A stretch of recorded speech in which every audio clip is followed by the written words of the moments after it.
Emperor Zixthol stood on the observation deck of his flagship, the Eternal Dominion, watching as the last fires died on the planet below.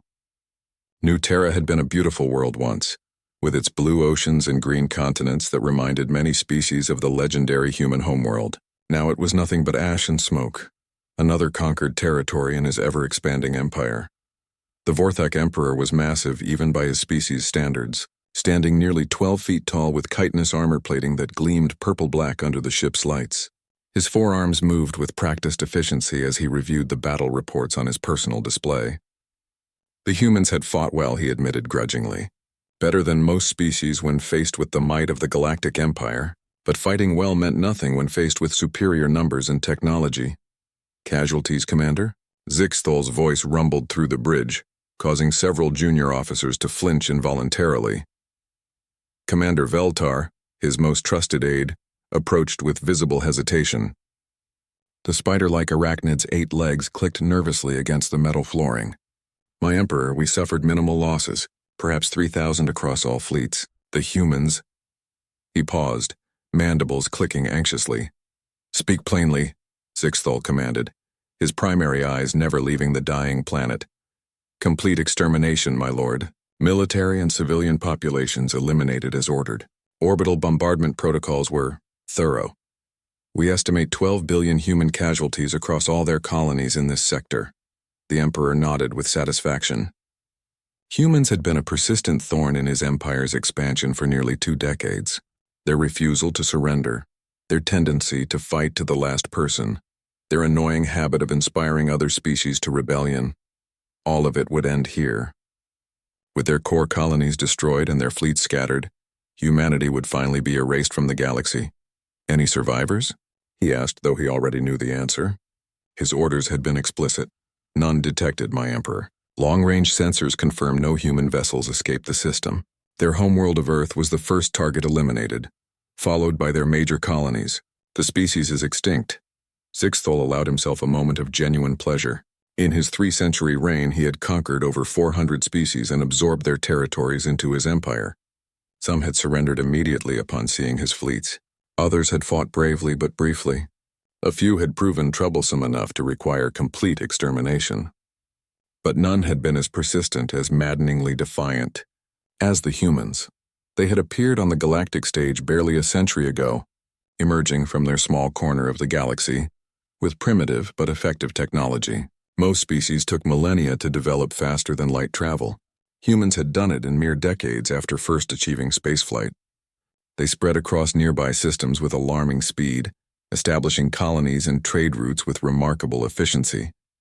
What truly irritated Zixthol was their attitude.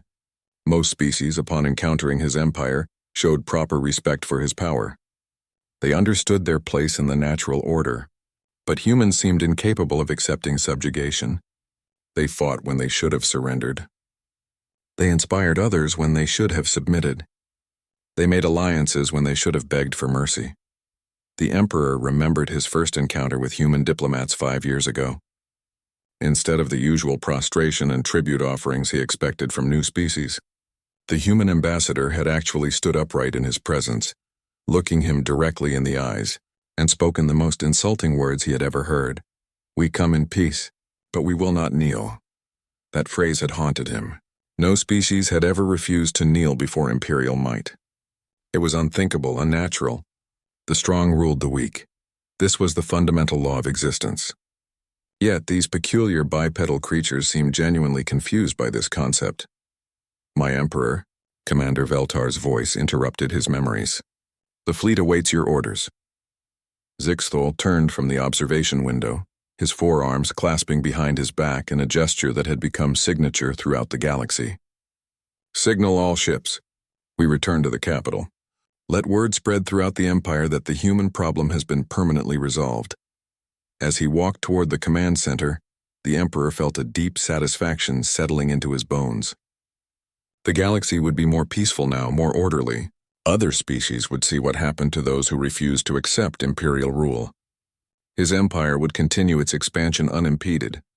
The bridge bustled with activity as junior officers prepared for the jump to hyperspace. Zixthol settled into his command throne, a massive seat crafted from the bones of his first conquered enemy. Around him, the familiar sounds of a functioning warship created a symphony of order and control. Hyperspace coordinates locked in. "My Emperor," announced the navigation officer. "Communications, send word ahead.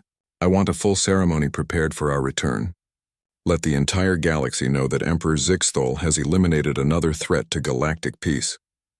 At once, my Emperor."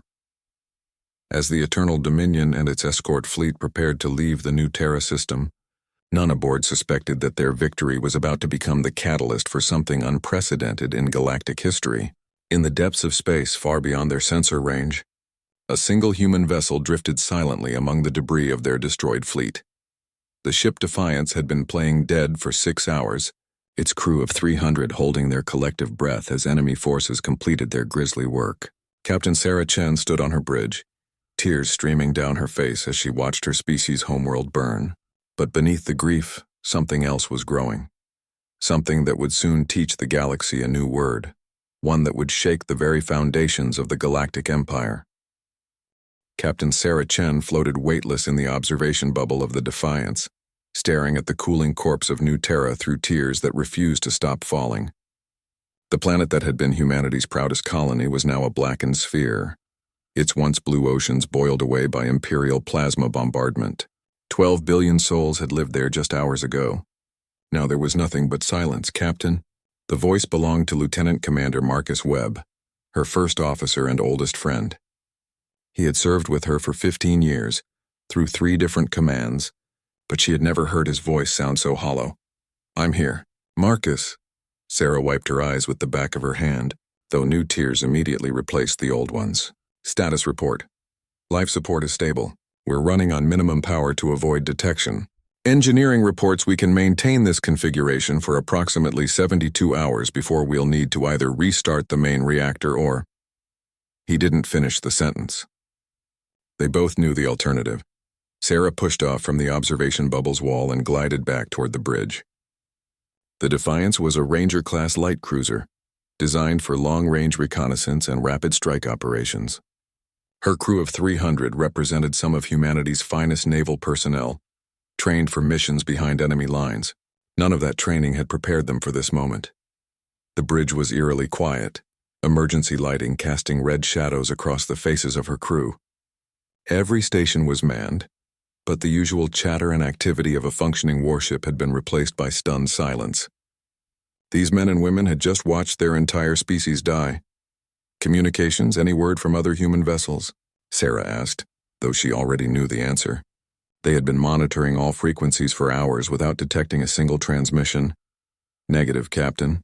We've detected several Imperial ships conducting search patterns in nearby systems, but no human signals." Lieutenant Rodriguez paused, then added quietly, "Ma'am, I think we might be the last," Sarah finished for her. The weight of those words hit the bridge like a physical blow. 300 humans aboard a single ship, possibly the last representatives of their species in the entire galaxy. Chief Petty Officer Kim, the ship's senior engineer, spoke up from his station. "Captain, we need to make a decision soon.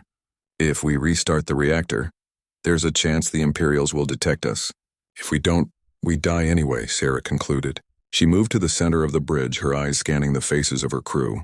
These people were looking to her for answers she didn't have, for hope she wasn't sure she could provide. "Listen to me, all of you," she began, her voice carrying clearly through the bridge's silence. "What happened today is the worst atrocity in galactic history. Our families, our friends, our entire civilization has been murdered by a tyrant who believes might makes right. We are probably the last humans alive." Murmurs rippled through the crew, some angry, some despairing. Sarah held up her hand for silence, but we are still alive, and as long as we draw breath, humanity is not extinct. The question we face now is simple. Do we run and hide trying to preserve what's left of our species? Or do we fight? Lieutenant Commander Webb stepped forward. "Sarah, I understand what you're feeling, but we're one ship against the entire Galactic Empire. What can we possibly accomplish?" Sarah smiled grimly. "Remember your history lessons, Marcus. What did Admiral Chen Shaoli say when the Chinese fleet was surrounded at the Battle of Taiwan Strait?" Recognition dawned on Webb's face. "The enemy has us exactly where we want them, surrounded and confused about which direction we'll attack from." Admiral Chen was my great-grandmother, Sarah continued. She taught my family that sometimes the greatest victories come from the darkest defeats. The Emperor thinks he's won. He thinks humanity is finished. That overconfidence will be his weakness. From the tactical station, Lieutenant Santos spoke up. Captain, even if we wanted to fight, what targets could we possibly engage? Their fleet is massive and we're just one ship. Sarah moved to the main display screen, calling up a star chart of the local sector. The Emperor's strength comes from his ability to project power across vast distances. His empire is held together by fear and the belief that resistance is futile. But what if other species saw that the empire could be hurt? What if they saw that even after complete genocide, humans still fought back? Understanding began to dawn on several faces around the bridge. Chief Kim was the first to speak. You're talking about becoming terrorists. I'm talking about becoming something the galaxy has never seen before, Sarah replied. The Emperor believes in order through strength. He rules through fear and the promise of destruction for those who resist. But humans have something most species lack. We're spiteful. She moved to the weapons console, calling up targeting data. Imperial doctrine relies on massive fleet actions and orbital bombardment. They've never had to deal with a single ship conducting guerrilla operations. They've certainly never dealt with humans who have absolutely nothing left to lose. Captain, Lieutenant Rodriguez interjected, if we do this, there's no going back. We'll be fugitives for the rest of our lives, however long they may be. Sarah nodded gravely, and we'll probably die in the attempt.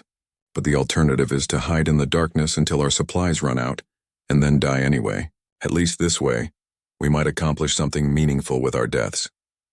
The bridge fell silent as her crew processed this. These were professional military personnel who had sworn oaths to protect humanity and defend freedom. But humanity was gone, and freedom seemed like a lost cause. Slowly, Chief Kim stood at his station. My wife and daughter were on New Terra, Captain. If you're planning to make the Empire bleed for what they've done, I'm with you. One by one, others began standing. Lieutenant Santos rose next, followed by Lieutenant Rodriguez. Soon the entire bridge crew was on their feet, their faces showing a mixture of grief and grim determination. Then it settled, Sarah said, her voice strong, despite the tears still flowing down her cheeks. We are the last humans in the galaxy and we have a job to do. The Emperor is about to learn something that no species has ever taught him before. What's that, Captain? Webb asked. Sarah's smile was cold as deep space. That some things are worse than death. He's about to learn the meaning of a human word that doesn't exist in his vocabulary. Vengeance. 3 months after the massacre, Emperor Zixthal was discovering that victory could be surprisingly inconvenient. The destruction of humanity should have marked the beginning of a golden age for his empire, a period of unprecedented expansion and prosperity. Instead, his reign was becoming plagued by a series of inexplicable incidents that had his security forces baffled and his advisors increasingly nervous. Their first attack had seemed almost insignificant, a minor supply convoy ambushed in the Rigel system. Pirates, his commanders had assured him. Such incidents were common in the outer territories. But the attack pattern was unusual. Instead of stealing the cargo, the attackers had systematically destroyed everything, targeting the convoy's communications array first to prevent distress calls, then methodically eliminating each ship with surgical precision. The second incident occurred 2 weeks later in the Altair sector. An Imperial patrol fleet simply vanished. No distress signals, no debris field, no survivors. One day they were conducting routine sweeps for rebel activity. The next day they were gone as if they had never existed. Long-range sensors detected no enemy vessels in the area. By the time the fifth incident occurred, Zixthal was no longer dismissing them as coincidence. Someone was conducting a coordinated campaign against his forces, and they were doing it with a level of skill that impressed even him. More disturbing was their apparent ability to strike anywhere in the Empire without warning and vanish without a trace. Commander Veltar, the Emperor called from his throne room. The massive chamber was designed to intimidate visitors, with walls that stretched up into darkness and a ceiling lost in shadows. His throne sat at the center, carved from a single piece of black crystal that had once been the heart of a star. The arachnid commander scuttled forward, his movements more agitated than usual. Yes, my Emperor? Explain to me how a single enemy vessel, assuming it is just one vessel, has managed to attack 17 different Imperial installations, across 7 sectors without being detected or intercepted. Veltar's mandibles clicked nervously. My Emperor, our analysts believe we are dealing with a new type of warfare. The enemy appears to be using hit-and-run tactics, striking isolated targets and disappearing before reinforcements can arrive. They show intimate knowledge of our patrol schedules and defensive arrangements. Intimate knowledge, Zixthol repeated slowly. Are you suggesting we have traitors in our ranks? It's possible, my Emperor. However, there's another explanation that our xenopsychology department has proposed. Veltar hesitated, clearly uncomfortable with what he was about to say. Continue. They believe we may be dealing with human survivors. My Emperor. The throne room fell silent except for the distant hum of the ship's engines. Zixthol's 4 eyes focused on his commander with predatory intensity. Human survivors? My reports clearly stated that all human colonies were eliminated. Yes, my Emperor, but it's possible that 1 or more vessels escaped our initial sweep. The attacks show tactical thinking that matches human naval doctrine. They target our communications first, use our own patrol patterns against us, and seem particularly focused on supply lines and isolated outposts. Zixthol rose from his throne, his massive form casting long shadows across the chamber. If humans survived the purge, why haven't they attempted to make contact with other species? Why haven't they tried to build new alliances or establish colonies? That's what makes our analysts believe this is a revenge operation, my Emperor. They're not trying to rebuild. They're trying to hurt us. The Emperor moved to the chamber's massive viewing window, gazing out at the stars. In his 3 centuries of rule, he had faced rebellions, invasions, and countless military challenges. But this was different. This felt personal in a way that disturbed him more than he cared to admit. How many personnel have we lost to these attacks? Approximately 15,000 across all incidents, my Emperor. The enemy seems to prioritize complete elimination of witnesses. We have recovered no survivors and very little useful intelligence. And the damage to our infrastructure? Significant, my Emperor. They've destroyed 3 major supply depots, eliminated 2 patrol fleets, and severely disrupted our expansion into the former human territories. Several allied species are beginning to question our ability to maintain security. This last point hit Zixthol like a physical blow. His empire's strength depended on the perception that resistance was futile.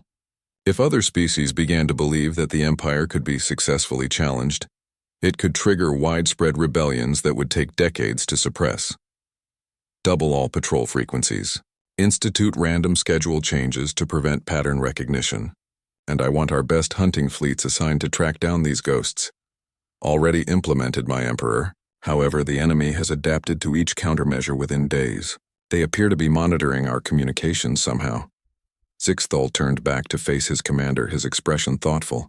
Tell me about human military psychology. How do they think differently from other species? Veltar consulted his personal datapad. According to our pre-war intelligence, humans exhibit unusual persistence in the face of overwhelming odds.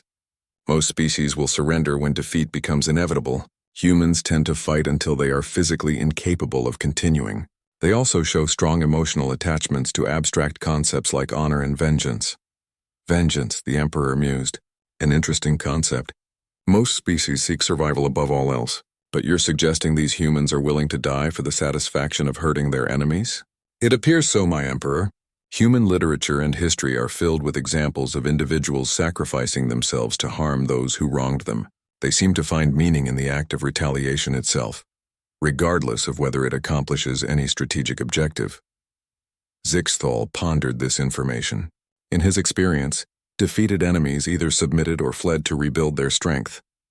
The idea of continuing to fight without hope of victory was alien to his understanding. It seemed wasteful, illogical, and ultimately futile. Yet these attacks were causing real damage to his empire. More importantly, they were creating something he had never had to deal with before, doubt. His subordinates were beginning to question whether the human problem had actually been solved. Allied species were wondering if Imperial protection was as absolute as they had been promised. Commander, I want you to assemble a task force. Your best ships, your most experienced crews. Their sole mission is to hunt down and eliminate these human survivors. Yes, my Emperor. How large a force should I assemble? Zixthol considered the question carefully. Too small a force might be insufficient. Too large would suggest to the galaxy that he was taking this threat seriously. which could encourage other potential rebels. 50 ships, elite units only. And Commander, I want them taken alive if possible. I need to understand how they think, what motivates them. Knowledge is often more valuable than simple destruction. As Veltar bowed and left to carry out his orders, Zixthol remained at the viewing window. Somewhere out there in the darkness, the last humans were conducting their campaign of vengeance. For the first time in his long reign, the Emperor felt something he had never experienced before: uncertainty. The Imperial fleet at Vega Station had been expecting another ghost strike, a quick hit-and-run attack that would be over before they could respond effectively. What they got instead was something that challenged every assumption about warfare in the known galaxy. The Defiance didn't emerge from hyperspace at the system's edge like a prudent raider. Instead, it materialized directly in the middle of the Imperial formation, shields blazing and weapons already firing.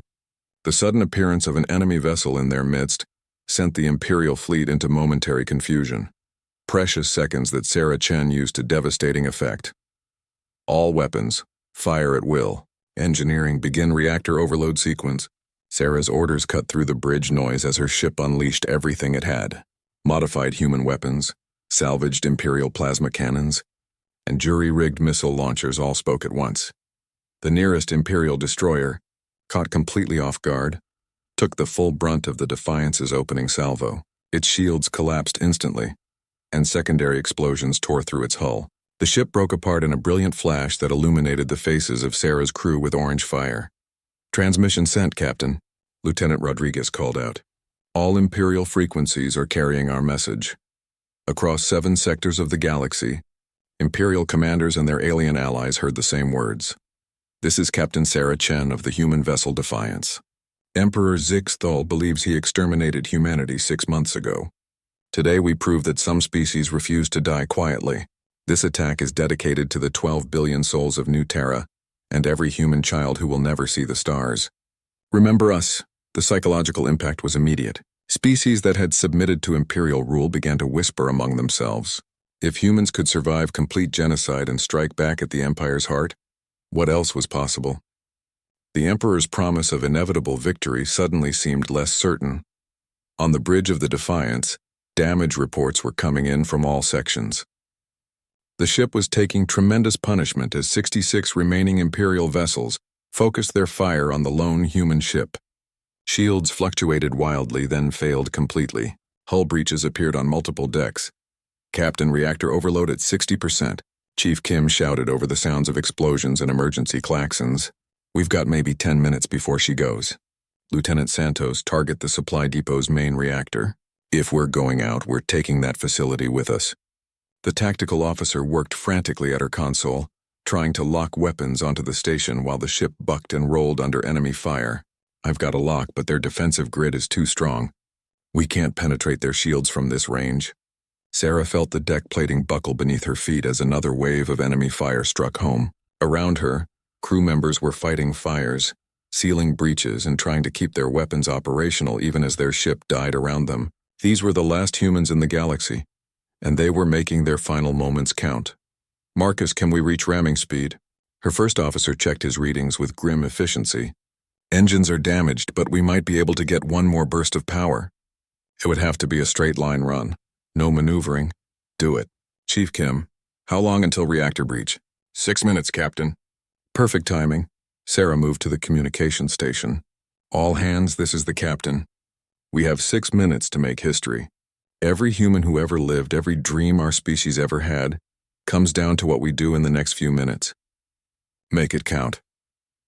The Defiance began its final charge toward the supply depot, engines straining to provide maximum thrust, even as enemy fire tore chunks of armor from its hull. The ship was leaving a trail of debris and atmosphere, bleeding to death as it raced toward its target. Imperial commanders watched in growing alarm as the human vessel refused to break off its attack run, despite taking damage that should have destroyed it 10 times over. This wasn't tactical thinking as they understood it. This was something primal and terrifying, the fury of a dying species that refused to accept defeat. "They're insane," Admiral Kethvar muttered from the bridge of his flagship. The reptilian commander had fought in dozens of campaigns, but he had never seen anything like this. "They know they can't escape." "Why don't they surrender?" His tactical officer, a nervous insectoid, clicked his mandibles anxiously. "Sir, they're not trying to escape. I think they're trying to detonate their reactor inside the station's shields." Understanding dawned on Kethavar's face. "All ships concentrate fire on that vessel. Destroy it before it reaches the depot." The concentrated firepower of 66 Imperial warships focused on the dying human cruiser. The Defiant staggered under the assault, losing its forward weapons, its navigation array, and most of its port side, but it kept coming, driven by momentum and the determination of its crew. 2 minutes to reactor breach, Chief Kim announced. "Hull integrity at 15% and falling. Shields on the supply depot are fluctuating," Lieutenant Santos reported. "Their generators can't handle this much incoming fire." Sarah gripped her command chair as another explosion rocked the bridge. The main display was cracked, showing a fragmented view of their target. Emergency lighting cast everything in red shadows. The air was thick with smoke and the acrid smell of burning electronics. "Captain," Lieutenant Rodriguez called out, her voice strangely calm despite the chaos around them. "I'm picking up something on long-range sensors. Multiple contacts moving at high speed toward our position. Imperial reinforcements?" "No, ma'am. The sensor signatures don't match any known Imperial designs. They're unfamiliar." Sarah felt a moment of impossible hope. Had other species survived? Were their allies coming to their aid? Then she dismissed the thought. It didn't matter now. The Defiance was committed to its course and nothing could change their fate. 1 minute to reactor breach. "All hands, brace for impact!" The supply depot grew larger in their vision, its massive bulk filling the forward display. Its defensive shields sparked and flared as the station's weapons tried desperately to stop the approaching human ship. But the Defiance was inside their defensive perimeter now, too close for their heavy weapons to track effectively. 30 seconds. Sarah looked around her bridge one final time. These men and women had followed her through 6 months of impossible missions. They had watched their species die and chosen to fight rather than surrender. In 30 seconds, they would join the billions who had gone before them, but they would not die quietly. "For humanity," Sarah whispered. The Defiant struck Vega Station's shields at maximum velocity just as its reactor went critical. The explosion was visible from 3 star systems away, a brief new star that burned with the fury of the last humans in the galaxy. When the light faded, both the supply depot and the attacking ship were gone, leaving only expanding clouds of superheated gas and the shocked survivors of the Imperial fleet. In the silence that followed, Admiral Kethavar stared at the empty space where 2 major installations had existed moments before. Around him, his bridge crew worked in stunned quiet, trying to comprehend what they had just witnessed. "Sir," his communications officer finally spoke up, "we're receiving a priority transmission from Imperial Command. The Emperor wants a full report on what just happened here." Kethavar nodded slowly. How could he possibly explain to Emperor Zixthal that 300 humans had just dealt the Empire a blow that would be felt across the galaxy? How could he describe the look in their eyes as they chose death over surrender? "And, sir," the communications officer added quietly, "those unknown contacts Lieutenant Rodriguez detected? They're requesting permission to enter the system. They say they're here to investigate reports of human activity." The Admiral's blood ran cold. If word of human survivors had spread beyond Imperial space, if other species had come looking for them, then the implications were staggering. The Emperor's carefully constructed narrative of absolute victory was about to crumble. "Who are they?" Kethavar asked, though he already suspected he didn't want to know the answer. "They identify themselves as representatives of the Galactic Liberation Front, sir. They say they've been monitoring human transmissions for months." Captain Sarah Chen stood in the Defiance's cargo bay, now converted into a makeshift memorial hall. The walls were covered with photographs, personal items, and handwritten notes, all that remained of humanity's greatest achievements and deepest losses. 300 crew members had become the keepers of their species' memory, and the weight of that responsibility showed on every face. The ship itself bore little resemblance to the pristine vessel that had fled New Terra 6 months ago. Battle damage had been repaired with salvaged materials, giving the hull a patchwork appearance. Imperial weapons had been integrated into their systems wherever possible. Most notably, the ship's identification markers had been completely removed, making them a ghost vessel that existed in no official records. "Captain, we've got movement," Lieutenant Santos called from the bridge. Sarah quickly made her way through the corridors that had become home to the last remnants of humanity. On the main display, she could see their latest target, an Imperial supply station in the Vega system. It was a massive structure designed to refuel and resupply the fleets that patrolled this sector. Intelligence gathered from previous raids had revealed that this station serviced nearly 30% of the Imperial forces in the outer territories. Analysis, Lieutenant Rodriguez. Typical Imperial design, Captain. Heavy shields, moderate weapons, but they're relying on their patrol fleet for real protection. Problem is that fleet has been reinforced. I'm reading 67 vessels instead of the usual 20. Sarah smiled grimly. The Emperor is learning. Good. I was starting to worry this was too easy. Over the past months, the Defiance had become something unprecedented in galactic warfare. A ship operated entirely by the dead. In Imperial records, every human was listed as eliminated. Officially, Sarah Chen and her crew did not exist. This gave them a freedom that no other resistance movement had ever possessed. They had perfected the art of the ghost strike. Moving through hyperspace routes that Imperial computers had deemed too dangerous for regular travel, they would appear in a system without warning, eliminate their target, and vanish before reinforcements could arrive. They took no prisoners and left no survivors. Not from cruelty, but from necessity. Dead enemies couldn't report their tactics or capabilities.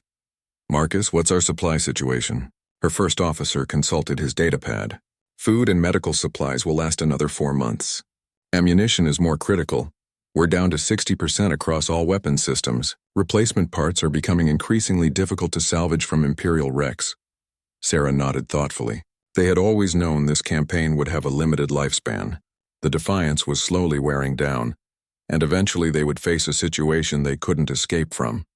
But the damage they had inflicted far exceeded what anyone could have imagined possible from a single ship. Captain, Chief Kim interrupted from his engineering station, I'm detecting something unusual about this supply depot.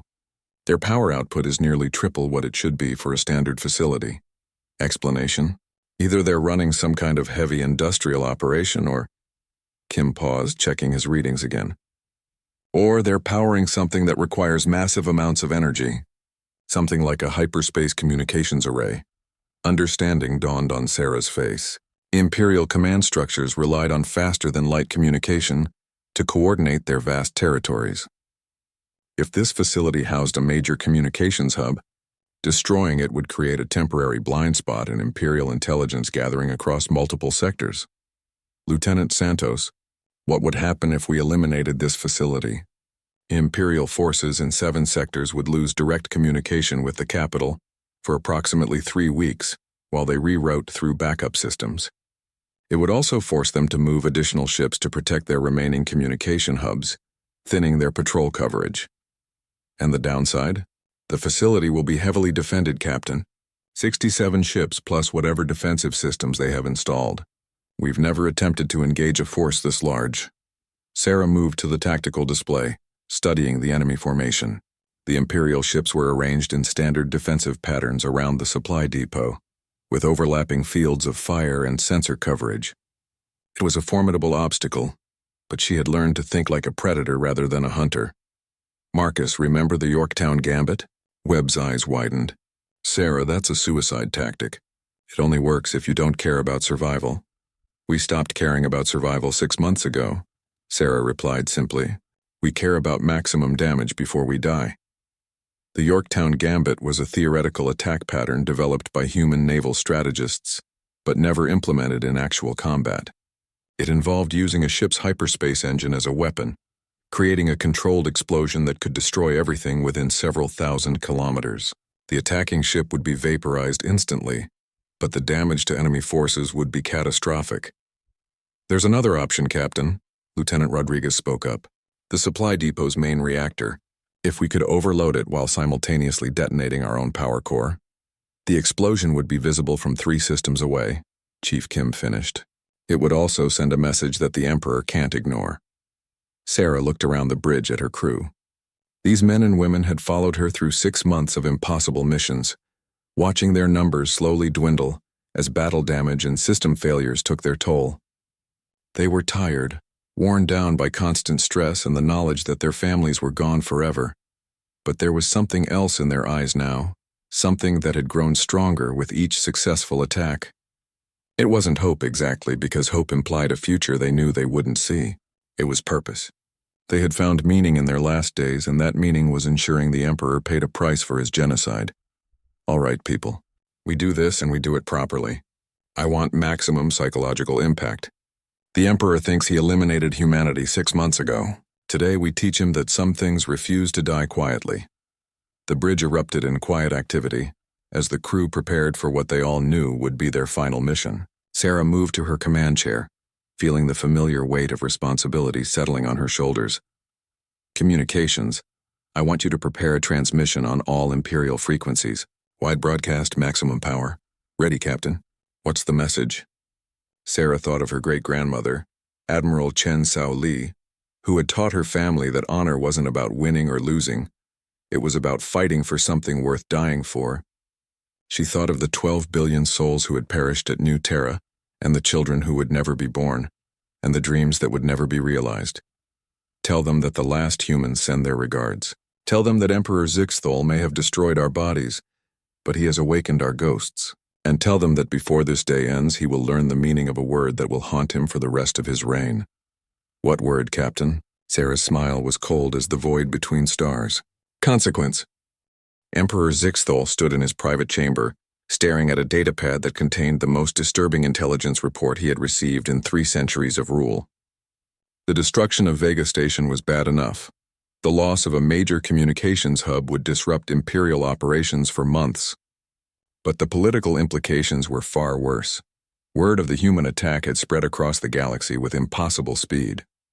The Defiance's final transmission had been intercepted and rebroadcast by dozens of species, many of whom had previously shown no signs of rebellion. More troubling still was the revelation that other species had been monitoring human activities, apparently inspired by their campaign of resistance. My Emperor, Commander Veltar entered the chamber with obvious reluctance. We have confirmation that the Galactic Liberation Front has established formal contact with 17 different species across 9 sectors. They're using the human attacks as proof that the Empire can be successfully challenged. Zixthol's forearms clenched into fists. The Galactic Liberation Front was a coalition of species that had been quietly organizing for decades, too small and scattered to pose a real threat. But the humans had given them something they had never possessed before: hope. What is their current strength? Unknown, my Emperor. Intelligence suggests they may have been preparing for coordinated action for some time, using the human campaign as a catalyst. We're detecting unusual fleet movements in several sectors, but nothing that appears immediately threatening. The Emperor moved to his viewing window, gazing out at the capital world below. Millions of beings lived on the planet's surface, all of them dependent on Imperial protection and order. The thought of that order crumbling filled him with cold fury. Commander, explain to me how 300 humans accomplished what every other resistance movement in galactic history has failed to do. Veltar consulted his datapad nervously. Our xenopsychology department believes it comes down to their unique approach to warfare, my Emperor. Most species fight to achieve victory or survival. Humans appear to have been fighting purely for the satisfaction of causing damage, with no expectation of personal survival. Revenge, Zixthol mused. You mentioned this concept before. Yes, my Emperor. But it's more than simple revenge. Analysis of their attack patterns suggests they were deliberately trying to inspire others. Every strike was calculated for maximum psychological impact rather than strategic value. Zixthol turned away from the window, his expression thoughtful. They sacrificed themselves to plant an idea. That appears to be the case, my Emperor. The idea that the Empire can bleed, that resistance is possible even after complete defeat. Several species are now openly discussing the concept of coordinated rebellion. For the first time in his long reign, Emperor Zixthol felt something approaching uncertainty. He had built his empire on the principle that resistance was futile, that submission was the only logical response to superior force. The humans had shattered that principle not through military victory, but through the simple act of refusing to accept defeat. My Emperor, Veltar continued, there's something else. Intelligence reports suggest that several species have begun using a new word in their communications. A human word that's spreading across the galaxy. What word? Defiance, my Emperor. They're using it to describe any act of resistance against Imperial authority. It's becoming a symbol. Zixthol felt a chill run through his massive frame. In all his conquests, he had never encountered anything like this. Military defeats could be reversed, rebellions could be crushed, but an idea, especially one backed by the sacrifice of an entire species, was far more dangerous than any weapon. Status of our military forces? Fully operational, my Emperor. We could crush any individual rebellion with ease. However, if multiple species coordinate their resistance efforts, we would face a galactic civil war, Zixthol finished. Something that could last for decades and cost millions of lives. Yes, my Emperor, and our alien allies are beginning to express concerns about the Empire's stability. Several have quietly increased their own military capabilities, ostensibly for defense against rebels. The Emperor returned to his throne, settling his massive bulk into the crystal seat that had once symbolized absolute power. Now it felt heavy, burdensome. The galaxy he had spent centuries conquering was beginning to slip from his grasp, and the catalyst had been 300 humans who refused to die quietly. Commander, I want you to prepare a new directive for all Imperial forces. Any species that shows signs of rebellion is to be offered terms for peaceful reintegration into the Empire. We will attempt negotiation before military action. Veltar's mandibles clicked in surprise. My Emperor, that represents a significant shift in Imperial policy. The humans taught the galaxy a new lesson, Commander. They showed that some things are worse than death, that some species will choose destruction over submission. If we attempt to rule through fear alone, we risk creating more martyrs like Captain Sarah Chen. Zixthol paused, considering his next words carefully. Prepare another directive. Any references to human activities are to be classified at the highest level. Their attacks are to be officially attributed to unknown pirates or terrorist groups. We cannot allow their sacrifice to inspire further rebellion. And what of the Galactic Liberation Front, my Emperor? Monitor them closely, but do not engage unless they pose an immediate threat. If we attack them now, we risk creating exactly the kind of coordinated rebellion we're trying to prevent. As Veltar bowed and left to implement these orders, Zixthol remained alone in his throne room. For 3 centuries he had ruled through strength and the promise of inevitable victory. The humans had forced him to confront an uncomfortable truth, that some species valued freedom more than survival, and that sacrifice could be more powerful than conquest. The galaxy would never be the same. The word defiance would echo through the corridors of power for generations to come, a reminder that even in the face of overwhelming force, resistance was possible. Captain Sarah Chen and her crew had achieved something no military strategist had thought possible. They had turned their defeat into victory by choosing how they would be remembered. In the months that followed, Imperial forces would find themselves facing not the usual pattern of conquest and submission, but something far more complex. Species that might have surrendered immediately now hesitated, weighing their options. The promise of inevitable defeat no longer seemed quite so inevitable. The humans were extinct, their worlds burned to ash, their fleets destroyed, but their legacy lived on in a single word that had become a rallying cry across the galaxy. Emperor Zixthol had learned something that would haunt him for the rest of his reign, that sometimes the dead could be more dangerous than the living, and in the deepest reaches of space, where no Imperial sensors could detect them, ships belonging to the Galactic Liberation Front carried recordings of Captain Sarah Chen's final transmission. Her words had become more than a battle cry. They had become a promise that resistance would never truly die, that freedom was worth any sacrifice, and that even the mightiest empire could be brought low by those who refused to kneel. The Emperor had won the war against humanity, but in doing so he had lost something far more precious, the absolute certainty that conquest was forever. The humans had given the galaxy a new concept, and concepts once planted were impossible to destroy. The age of easy Imperial expansion was over. The age of defiance had begun,